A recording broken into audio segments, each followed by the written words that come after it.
Фишингтен қорғау әдістері мен шаралары. Балаларды фишингтен қорғау үшін кешенді тәсіл қолдану қажет. Оған білім беру, техникалық құралдар және ашық қарым-қатынас кіреді.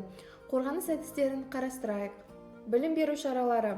Балаларға фишингтің не екенін және алаяқтардың жеке деректерді қалай ұрлайтынын үнемі түсіндіріп отырыңыз. Оларға фишингтік хабарламалардың негізгі белгілерін үйретіңіз. Жіберушінің электрондық пошта мекен-жайының сәйкессіздігі, грамматикалық қателердің болуы, күдікті сілтемелер, фишингтен қорғануға арналған арнайы білім беру бағдарламалары мен онлайн ресурстарды қолданыңыз. Техникалық шаралар. Антивирустық бағдарламалық қамтамасыз ету. Балалар пайдаланатын барлық құрылғыларда фишингтік және алаяқтық сайттарды бұғаттайтын сенімді антивирус орнату керек. Ата-ана бақылауын қосу. Интернеттегі қауіпті сайттарға кіруді шектеу үшін браузерлер мен құрылғылардағы ата-ана бақылау құралдарын қолданыңыз. Бағдарламалық жасақтаманы жаңарту. Операциялық жүйелерді, браузерлерді және қосымшаларды үнемі жаңартып отырыңыз, себебі алаяқтар осалдықтарды пайдалануы мүмкін. Коммуникативтік шаралар. Балаларыңызбен олардың интернетте не істейтіні туралы ашық сөйлесіңіз. Оларды кез келген күдікті жағдайларды ата-аналарына хабарлауға үйретіңіз.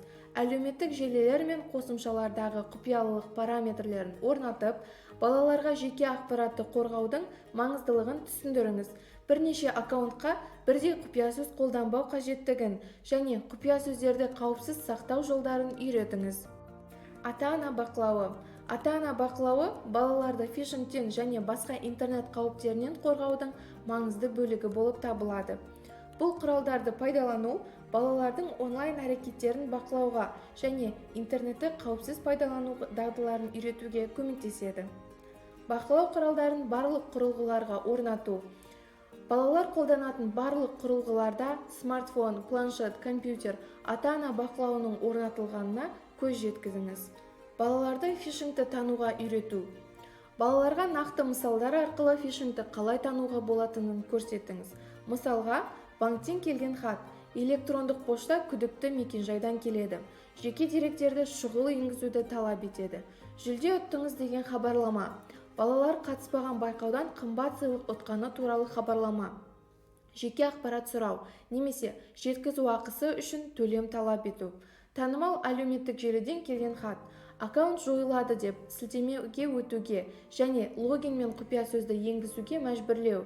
Грамматикалық қателер, фишингтік сайтқа ұқсас мекен-жай. Әлеуметтік желілер мен мессенджерлер.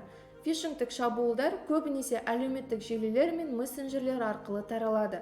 Балаларға қауіпсіздік параметрлерін реттеуді үйретіңіз және оларға кез келген күдікті сілтемелерді баспау керектігін ескертіңіз. Ашық диалог жүргізіңіз.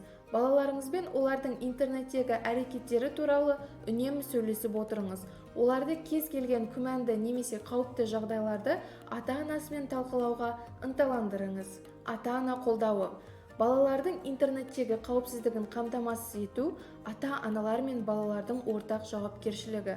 Білім беру, мұқияттылық және ашық диалог фишингке қарсы ең тиімді құралдар.